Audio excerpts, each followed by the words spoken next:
Come on through, Cookie. I want to put my soapbox. That's basically it. Let's talk about drag and all its forms.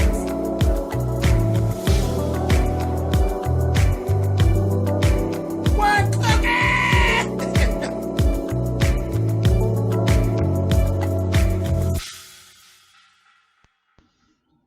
Hey guys, thanks so much for clicking on the video. This is going to be my review for the premiere of The Quad on BET. Now, they premiered this basically as a movie, as a 2-hour movie. And I'm going to go through I'm going to try to keep this as short as possible because, again, it's a 2-hour movie. But I wasn't even going to watch it first because I thought it was going to be done in the vein of school days and that kind of thing. And I was like, I don't know that I want to be bothered with all that. But then the thing that made me watch, the New Edition stuff was done so well on BET that I said I'm going to go ahead and trust them and I'm going to take this journey with them. And also, I love Anika Noni Rose. So when I tell you that The Quad is good shit, I am so happy that I actually took the time and I sat down and I really did actually watch this. Now, I'm just going to say I'm a little late because it came on last week.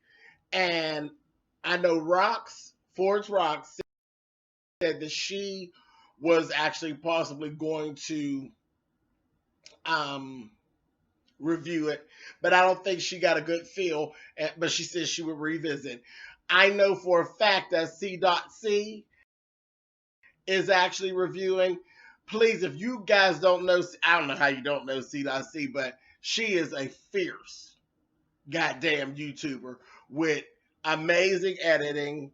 Her channel content is just off the chain, and she's just as cute as she could be, and she's just very engaging, and her style reminds me a lot of my friend Alexander Rogers, because it's so quick and it's fast and it's on point, and she's able to actually do it in a short period of time and keep her videos short, but the content's all there, and that's something that I haven't mastered, to get things down that tight as them. But I love C.C. She's definitely doing The Quad, and she definitely says she's going to continue to do it. So definitely go check out C.C. And if you're not subscribed to her, subscribe. Go and check out Rocks. Just keep poking your head in on Rocks because, again, she didn't say no. She said she was going to revisit it. So do those things. Anyway, let's get down to this movie. So, main character is Anika Noni Rose. Her name is Dr. Eva Fletcher. Right away, we know there's some shit with Dr. Fletcher because she wasn't Dr. Fletcher in the very beginning. In the very beginning, she's a wife. You see this big, beautiful house. You see her jogging. She's coming home. You see beautiful house, fat ass husband, but something's not right. She's looking at like letters, and then she ends up tearing the letter up and throwing it in the garbage. And I'm like, well, that was some type of, and it was some type of a denial letter. Well, it turns out it's a denial letter. She's trying to get a job, and she's been turned down, and it's been a constant flow of turn downs because let me tell you what that happened. Good old Anika, or Eva Fletcher, has basically been blackballed, okay, because she was working at a college as the president at a college, an Ivy League college. Got the fucking one of the grad students. Fine. She calls him a six-pack, honey. He ends up telling all his friends. It does the snowball thing. It gets her in trouble. She loses her job. And like I said, she's being blackballed. She has a college-age child, which is getting ready to be a freshman. So she ends up telling the husband right in the first 10, 15 minutes of the movie, she says, you know what? um, this is just so frustrating, And he says, "Yeah, you're being blackballed. It is what it is." And his stare was so blank, like he just didn't have any compassion for what her situation was. And right then we didn't know exactly what happened, but I found out shortly after. But he told her, she said, "I'm gonna need some more time." He told her, "No, no, I'm gonna need you out by the end of the month." So I said, "This sounds like this is my kind of shit here." So I said, "Okay." So she's basically ruined her life, ruined her job, ruined her marriage, and all of this with this bullshit. So not long after that, we see she's landed a job. She was at an interview, but then she ended up landing a job at what is GAMU, which is a HBCU. Okay, and it's going to be interesting. Okay, it's going to be interesting because again, she was raised privileged for the most part. She went to Ivy League schools and she worked in Ivy League schools. Had a fabulous track record of running an Ivy League school, cutting the budget, doing all the things that a president does that they want done, but she's never done it with the black folks. Okay, so and then she's a woman on top of it. So they're like, all right, cool. So right away, you see on the side, when she comes, she accepted the job. We see it stuck right out to me, Jasmine Guy.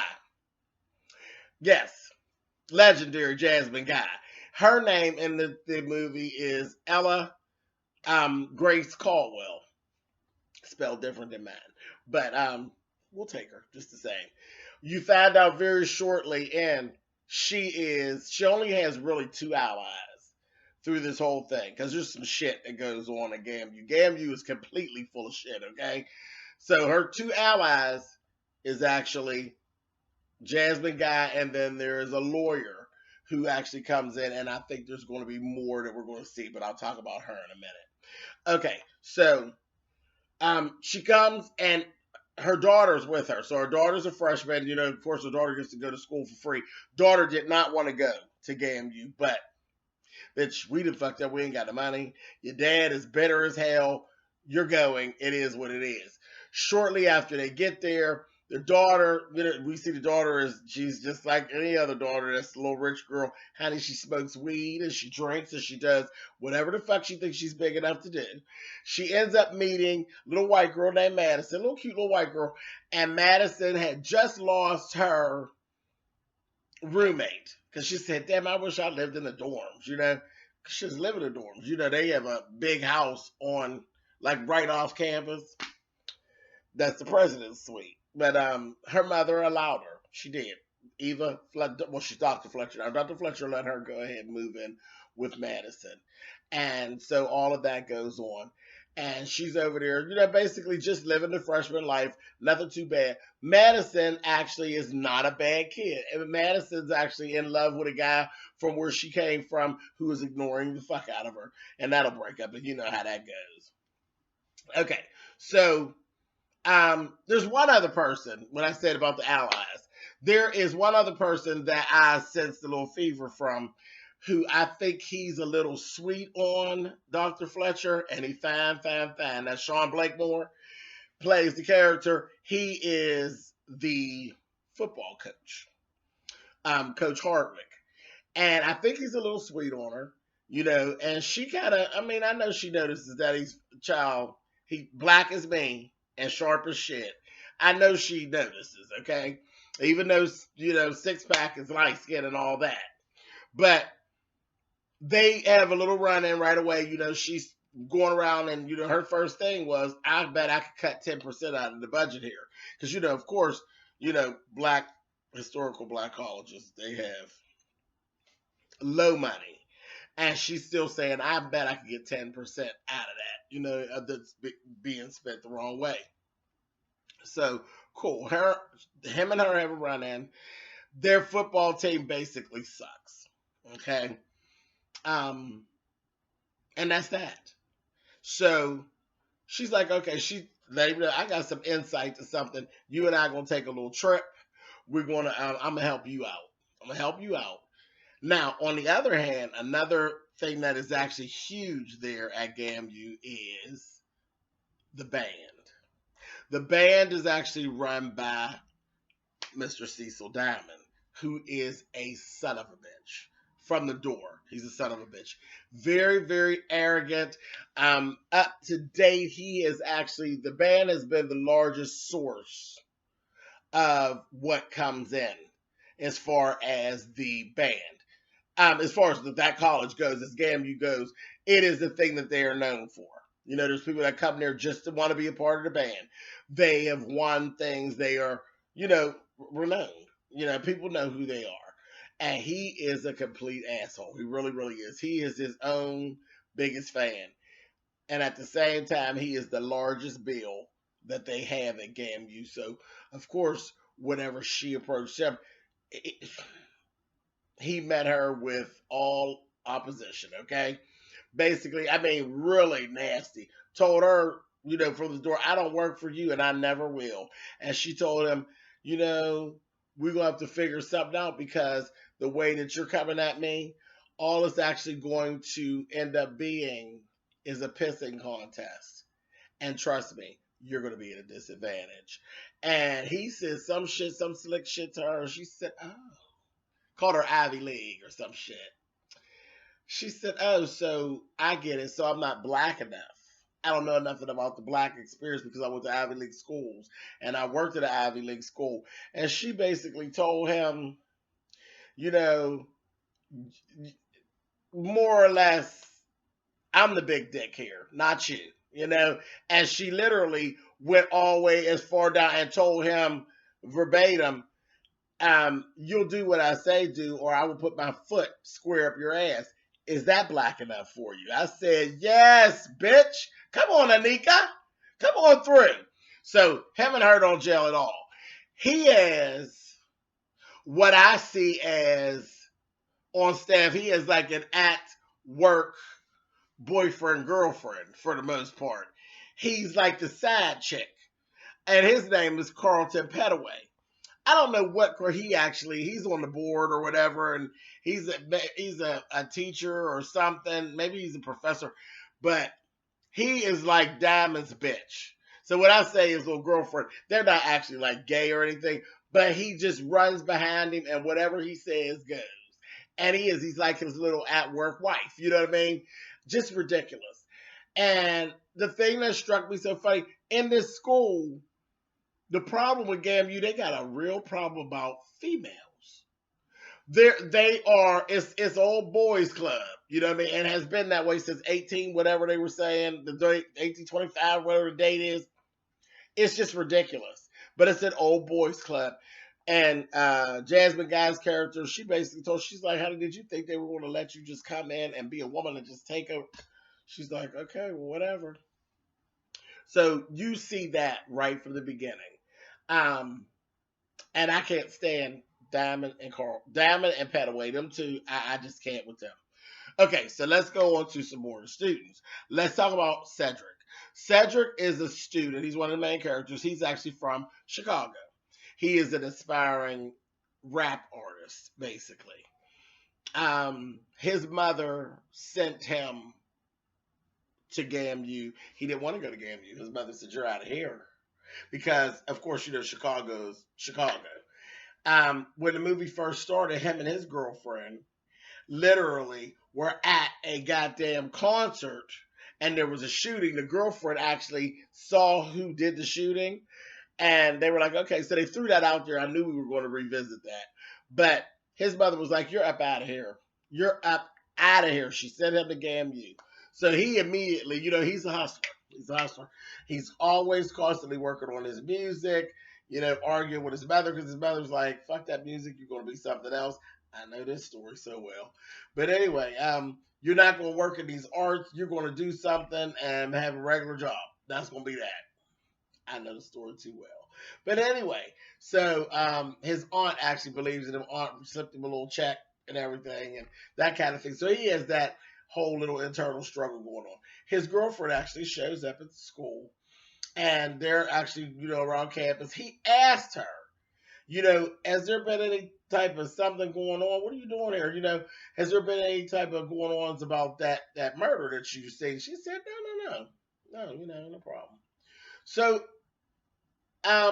right away we see Cedric and his roommate are complete opposites. His roommate is little boy's kind of more well to do. Because their first meeting, Cedric and his mother and his aunt came in, and they meet the roommate. And the roommate's there with his dad and his brother, and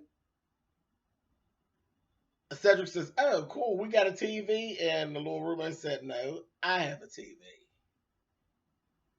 I was like, "Ooh, okay." So they ended up hashing that out, and they became kind of cool. But he's more of a nerd. Cedric's more of a street boy. But not bad. He's not a bad street boy, but he has, those street tendencies. So, all of that goes on. Let's see. I don't want to skip anything. Okay. So then we got other students. We got so we did Sydney, we did Madison, Noni, and Ebony. Okay, Noni and Ebony. Noni is a girl who was actually trying out for the band. She is in awe of Cecil Diamond, okay? He is her hero, okay? And right away, she was flossing. She was at the tryouts. He comes over to her, tells her, she's playing the saxophone, which is his favorite instrument, and she was getting down. She really was. She was really good. And he said, she said, I know that. He said, what do you know about GAMU and, whatever the band was? She went to rattling off facts like this. She's real passionate about it. And told me, I picked this saxophone because I know that this is your favorite instrument, and it has been mine since I was 6 years old, and this, that, and the other. She just goes on and on and on, and she went on.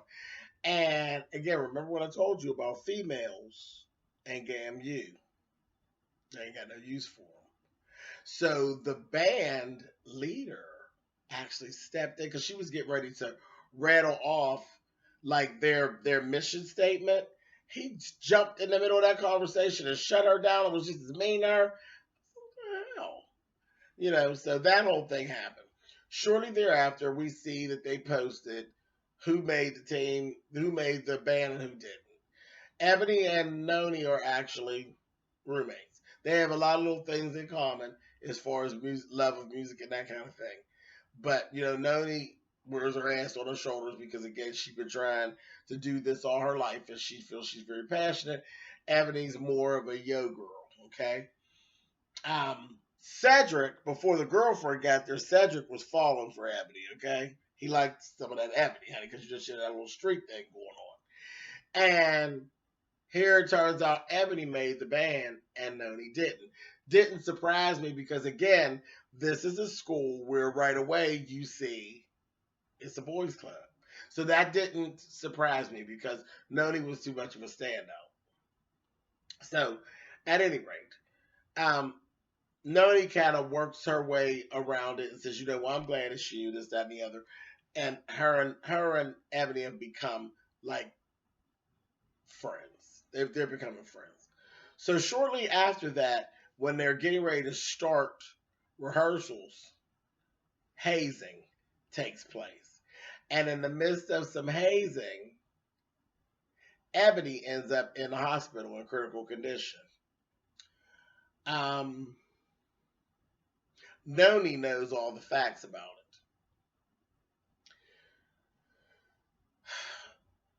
Noni ends up actually going to Dr. Fletcher and basically telling her what actually happened because she actually went. She was in the hospital. She went to visit Ebony, and in the midst of her visiting, Ebony went into like a cardiac arrest or seizure, having seizures or something. Something was slipped on out of there, and that's what really messed Noni up. Noni went and told Dr. Fletcher exactly what she knew.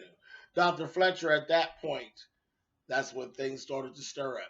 This is where the lawyer comes in. I can't think of the lawyer's name, but she got a bad. She's a real lawyer. She was actually in what there was that sisters in law. She's an actual lawyer, but she's actually in this movie. But I believe that's her. But she has this bad platinum. Her hair is platinum. She's short, and she was saying, she knew about Cecil Diamond and some of his past situations, was saying how you can't even get close to him because he has so many connects. So, um, Dr. Fletcher was like, I'm gonna take his ass down. So that was that. Whenever she actually ended up bringing the lawyer back to the school, and they pulled Noni in because she said, have you ever had anybody that actually as a witness? So when she brought Noni in, Noni was like, okay. She's looking, she's like, what's going on? And she says, I want you to come in, tell her what it is that you told me. We're going to take care of it. Noni backpedaled and pussy popped and was like, oh, no, you must have misunderstood me. So later on that day, when Dr. Fletcher went to Ebony and Noni's apartment, because in the meantime, in between time, Ebony's parents snapped out. They came and got her and took her home. And they were like, we want her anywhere near this college. Y'all got this shit. We're done. So now, it's Eva Fletcher. She's like, she's a good student. She's the type of student that I want here. You know what I mean? And I'm willing to fight. I'm going to fight. I don't want this to have happened to your child. I'm going to fight to take care of whatever this was. They're like, yeah, okay. But she goes to the apartment, and when she gets there, Dr. Diamond, or, Mr. Diamond is actually there. He done eased his stinking ass on in there and then gave Ebony's spot in the band to Noni. Because he ain't crazy. Shut her up. Shut her right on down. Noni, like I said, backpedaled and pussy popped. And Dr. Fletcher said to her, well, is this what you want? And she said, it is what it is. So I became very unhappy with Noni. I was like, oh, so you wanted out, honey. Okay, so all that's going on. Let's talk about Sydney. Sydney took her ass to a frat party. Okay? Took her ass to a frat party. She ends up doing what she do. She drinking liquor and playing strip poker. Cute little black guy. Her and him going back and forth. They just stripped down. He down in his underwear. She did, took off her top.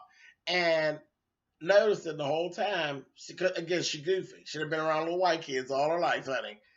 They steady snapping pictures of her. And you see through the whole thing the presence of social media. And they're always tweeting and texting like kids did. Like everybody did, because the grown folks, I be tweeting and texting too with my old ass. But they steadily tweeting and texting. And what ended up happening, they were doing like this strip or dare.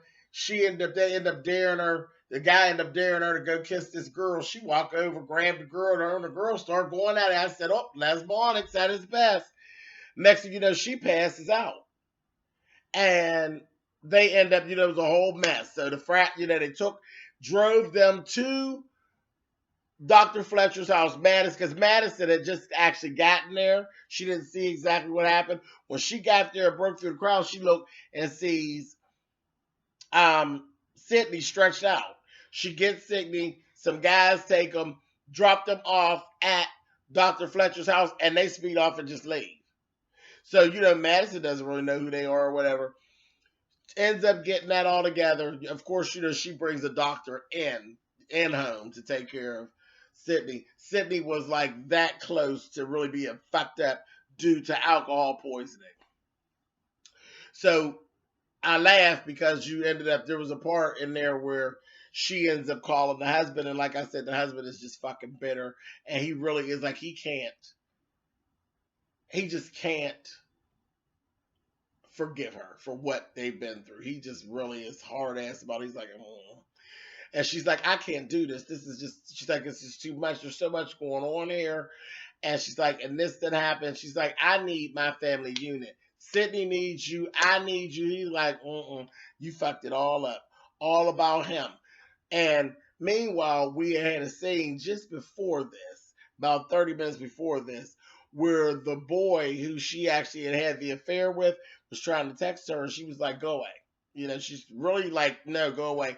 Baby, he showed up at her front door and came on in, baby, and worked that thing on her, honey. And she said something, told him, go away from here. Honey, he gonna grab her hand and put it on him, gonna say, "Whatever happened to six pack?" Child, she felt on his stomach. The next thing you know, baby, he had her in the kitchen, had her bent over, giving her the old 1-2, honey. I said, "Girl, he got you, bitch, he got you." So, did all that. He stayed the night at the house, honey, and next thing I know, he fixed her breakfast, and then he said, "Oh, I gotta go." She gonna say, "How are you gonna make it all the way back to Connecticut to class?" He said, "Oh no, I go here now. I'm just going across campus." Sent her flowers the next day. I said, "Oh, damn." She told him, "Go away. Take your ass and move back to Connecticut." Not doing this. So we got that going on, okay? So she got that issue. Then we turn around. Let's talk about, there's a guy named Bo John. We almost there, y'all. It's 25 minutes. We almost there. Bo John. Bo John is a football quarterback. This is when I told you we would talk about how she was going to help coach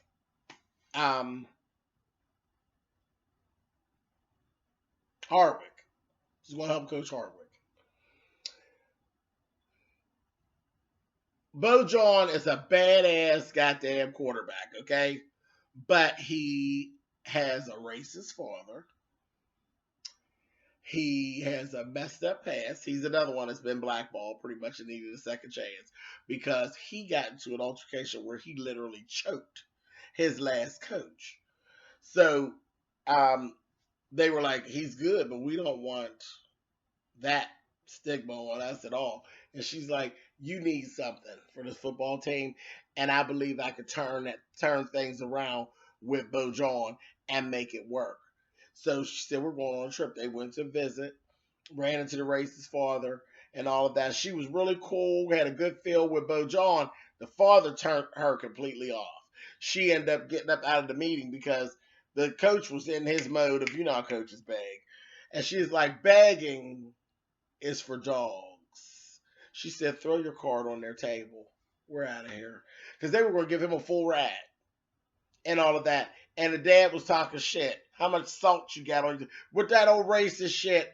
And it's funny. She's like, "Fuck you, motherfucker." Because ain't nobody beating down the door trying to get to your goddamn hitting people ass son. You know what I mean? She rolled on up out of there, and before it was all over, they ended up calling them. So Bo John ended up coming to the school.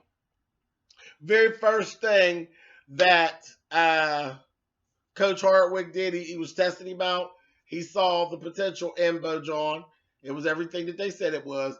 And he told that motherfucker from the door, "If you ever put your hands on me, I'm going to fuck you up. You ain't got to worry about them putting you in the newspaper. I'm going to fuck you up." I was like, "Okay, I know that's right." And of course, they gave him, all the black guys were giving him a hard time, especially the quarterback. They're like, "You coming for your job?" He like, "Yeah, whatever." And he eventually did get it. He ended up making friends because they wouldn't even work with him at first. You know how people do. But he made friends with number 81 on the team, who they kind of ignored. Cute little guy, tall. And he's like, "I'm not used to them even passing the ball to me." And they did this one little pass where they was dogging him out. He made this real long pass to him. He caught it. Boom, they cool. They good. So there we go with Bo John. And let me throw this in there. Miss Sydney, Dr. Fletcher's little girl, I think she got a little sweet on Bo John too. So a mess.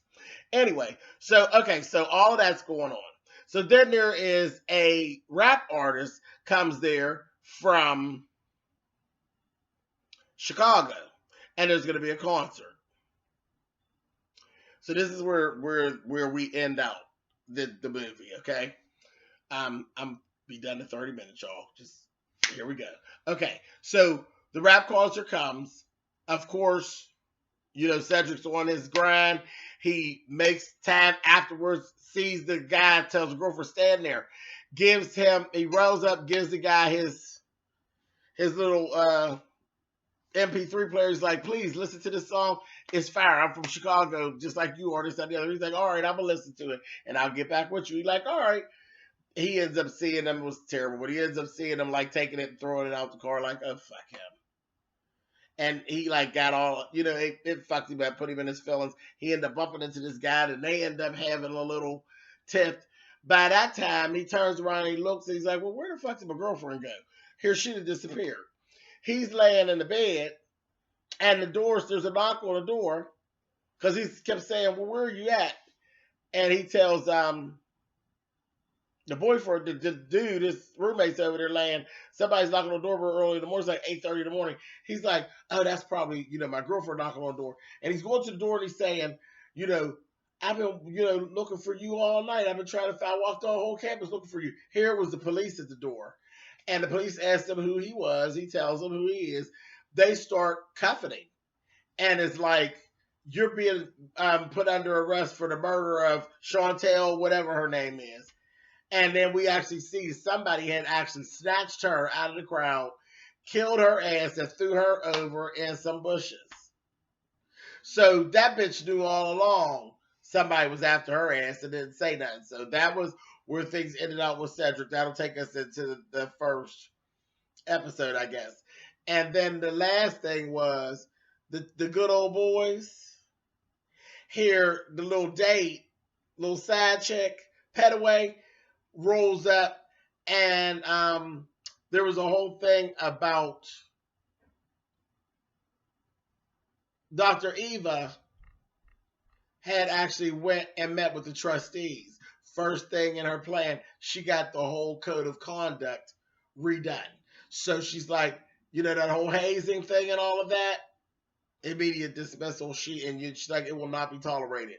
So here, of course, Diamond, he was the best. When they came in the meeting, he gonna come in and say, you got 15 minutes. This is how he talks to her in front of like all the other professors and stuff. A message. She's like, the meeting will start whenever I get ready to start it, and the meeting will adjourn whenever I'm done. See how that works? And he sat down there, and when she gave out the new books with the code of conduct, he says, yeah, whatever. So you have to present that to the board of trustees. She said it's already been approved by the board of trustees. Then Jasmine Guy's character says, you know what, can we just get a round of applause for that? So they give it a round of applause. That motherfucker turned around and said, he is just as nasty and just horrible. I'm like, oh, I wanted to fire him so bad. But anyway, so in the midst of that, then he ends up meeting with Carlton Petaway later on, his side chick. And that's when Carlton says, oh, we got the bitch. We got her. First, they leaked the whole story about Bojan and how he choked the coach at the other school, which that was no big deal. That didn't stick. Nobody cared about that. But then the pictures of her dad, the pictures of her daughter, kissing the girl, being passed out drunk at the frat house. So we got the bitch. And that's where it leads off. And we're going to go into the first episode sometime later this week. So that's it. Like I said, very, very good drama type little situation. No school. It really did. It wasn't like School Days. It wasn't silly like School Days or anything like that. This was really good. And I plan to watch this and be reviewing this. And I hope y'all stick around with me with this one. I am enjoying this one. This is pretty dang on good. Like I said, don't forget to check out Forest Rocks and also check out C.C. TV. And if anybody else comes along, I'll let you guys know. If there's anybody else that's actually reviewing. But we're going to be in this one, y'all. All right. Thank you so much for your patience. Here I go. It's about 35 minutes. I thank you guys as usual. Y'all have a good one, and I'll see y'all later this week. Bye, guys.